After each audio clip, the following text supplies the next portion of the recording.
Shalom, shalom. I want to start off this lesson by saying all praise to YAHAWAH, BAHASHAM, YAHAWASHI, BAHASHAM, QADASH for giving me spirit through this lesson.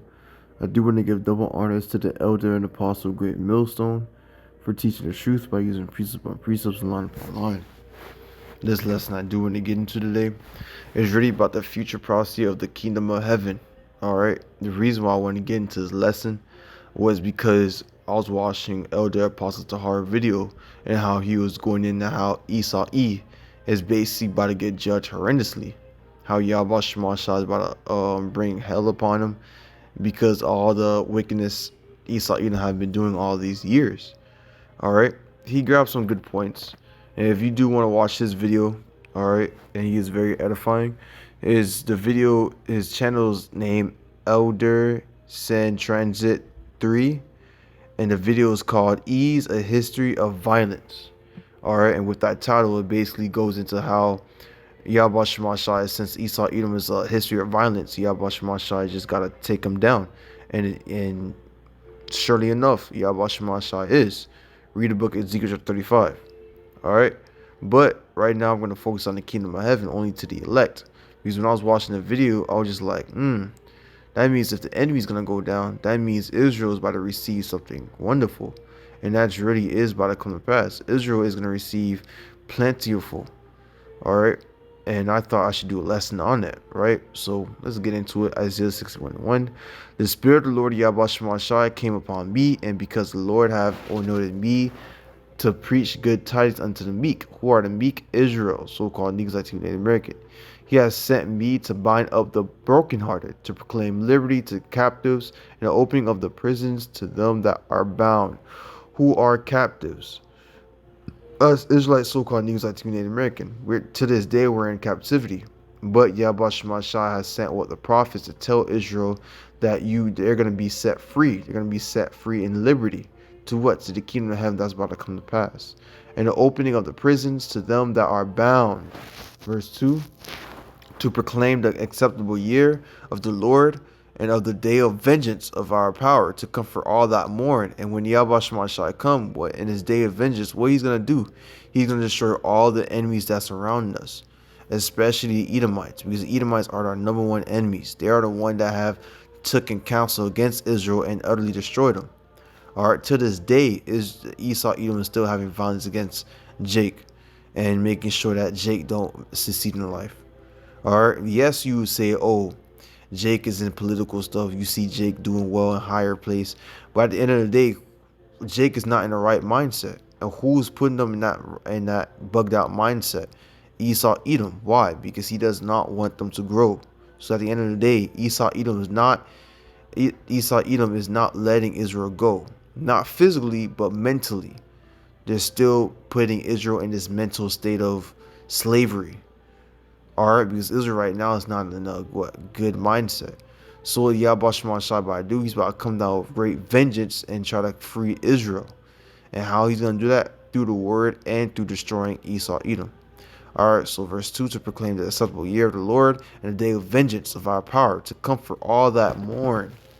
Alright, and how is YAHAWASHI comforting us? Through the scriptures. Alright, and later on in the future, he's going to comfort us through the kingdom of heaven. Verse 3, to appoint unto them that mourn in Zion, to give unto them beauty for ashes, the oil of joy for mourning, the garment of praise for that the spirit of heaviness, that they might be called trees of righteousness, the plants of the Lord YAHAWASHI, that he might be glorified. And that's what's about to come to pass. Everything that's been making Israel suffer for all these years, everything that made Israel just go downhill, and the curses that Israel's going through is going to be all taken away and all being replaced with what? Joy and happiness. Because that's what YAHAWASHI is about to bring to Israel. Alright? And nothing more, nothing less. And if you guys realize, when you read these scriptures, it never talks about other nations. Why? Because other nations is not going to be part of the kingdom of heaven. They're not going to receive no damn happiness or joyful. Why? Because their judgment is captivity, slavery. Because they're the reason why we're in slavery, our damn selves. Alright, you reap what you sow.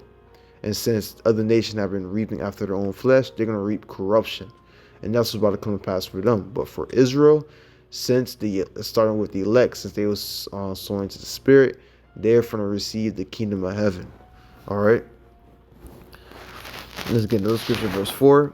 And they shall build the old ways, they shall raise up up the former desolation, and they shall repair the waste cities, the desolation of many generations.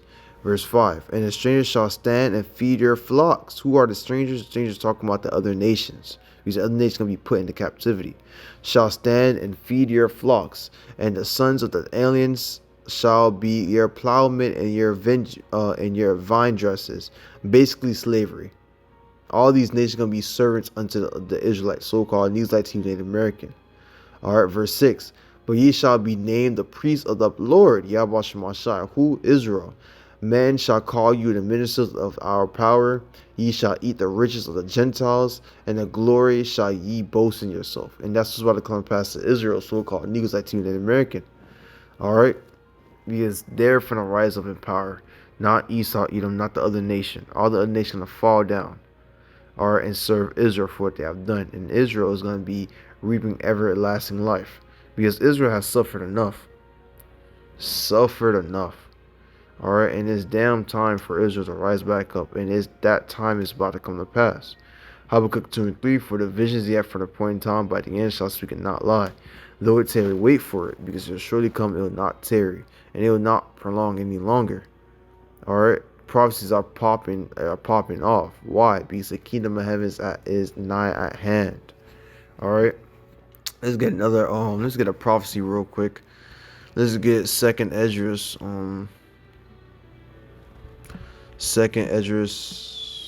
chapter 6, verse 9. It says this: for Esau is the end of the world. Who are the Esau? Edomites, Caucasian rights. They're the one who's ruling the earth right now. That's why the earth is all chaos, because they are the wicked. For Esau is the end of the world, and we're seeing that right now. That's why everything is going out of whack, because Esau is losing his powers, and Jacob is the beginning of it. Slakia.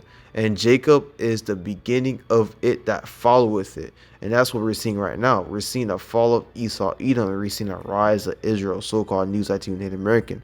That's why I see prophets and Howies and Bowies. That's why you're seeing priests teaching Israel, so-called News IT Native American, what to do good. Why? Because their nation is rising back up. We're coming back in power. That's what you're seeing. Another nation right here thinking that they're going to come in power. They're not. All right, because they're all going to be utterly destroyed during the World War III. So they're not going to be empowered. The only nation that's going to be in power left is Israel, so-called Negroes, Latino, Native American. All right, and that's when the kingdom of heaven will come to pass. All right, let's get another scripture. Isaiah 2 and 2. And it shall come to pass in the last days that the mountain of Israel, Slakia. Let's read that scripture again. Isaiah chapter 2, verse 2. And it shall come to pass in the last days that the mountain of the Lord Yahawah house shall be established in the top of the mountains, meaning the top of the governments. All right, who's gonna be part of who is the Yahawah nation? Israel, so-called Negroes, Latino, Native American, and they're gonna be what? Atop of other nation ruling over them, and shall be exalted above the hills, and all nations shall flow unto it. Why? Because it's gonna be a powerful ass nation. Verse 3, and many people shall go and say, come ye, and let us go up to the mountains of the Lord Yahawah, to the house of the gods of Jacob, of Israel. And he will teach us of his ways, and we will walk in his path. For out of Zion shall go forth the law and the words of the Lord from Jerusalem. All right, so basically Israel is going to be so powerful to the point where other nations will start flocking toward Israel of how to live life. All right. Just like how other nations started taking the custom of America ways because America was powerful, it's going to the same way happen when Israel get back in power. When Israel gets back in power, all these other nations is going to hearken to Israel and follow the righteous ways. And if they don't want to follow our ways, then they're going to get utterly destroyed. All right? It's not going to be no question asked. They're going to follow Yahawah ways. All right? Verse 3, and many people shall go and say, come ye, and let us go up to the mountain of the Lord Yahawah, to the house of the power of Jacob. And he will teach us of his ways, and we will walk in his path. For out of Zion shall go forth the law and the word of the Lord YAHAWASHI from Jerusalem. Verse 4, and he shall judge among the nations, and shall rebuke many people, and they shall beat their swords against plowshares, and their spears against prow hooks. Nation shall not lift up sword against nation, neither shall they learn war anymore. Basically, all the other nations gonna be subdued under Israel, and there's gonna be no more war, no more riots, no more nothing. It's gonna be straight peace on earth, because Israel is gonna be the nation of peace. Esau, Edom is a nation of war. That's why you hear chaos 24/7. But when Israel come to power, you're not finna see no more war anymore. All right. Yes, 1,000 years, y'all nation are gonna be in captivity, but as soon as that 1,000 years is over, it's straight peace. It's not gonna be no petty stuff going on, because everybody's gonna follow the ways of Yahweh Shemashai and after righteousness, and everybody's gonna be in peace. But Esau, Edom, he's gonna be eradicated forever. That man needs to go. To have peace on earth, he has to go. He has to be eradicated. He has to disappear. All right, because that man, he's all about vengeance and war and shooting and stuff like that. We're not gonna have that in the kingdom of heaven. We're just trying to chill. All right, 2nd Ezra 8 verse 52. For unto you is paradise open, and that's talking about the Israel, because this is about to come to pass to Israelites, so-called News Latino Native American. For unto you is paradise open, the trees of life is planted, and the time to come is prepared. Plentiness is made ready, a city is built, and rest is allowed. Yeah, perfect goodness and wisdom. The root of evil is sealed up from you, weakness, and the moth is hid from you, and corruption is fled into hell to be forgotten. And who's going to be one of those corruption that's going to be forgotten? Esau, Edom. Because why? Because he's about to be eradicated later on in the future. All right, so later on in the future, Israel's going to see peace. It's going to be plentiful. It's going to be good. It's going to be beautiful. And other nations are going to be chilling, and they're going to be peace on earth. And the wickedness is going to be a corrupt. It's going to be fled away from Israel. All right, verse 54, sorrow are past, and the end is showed the treasures of immortality.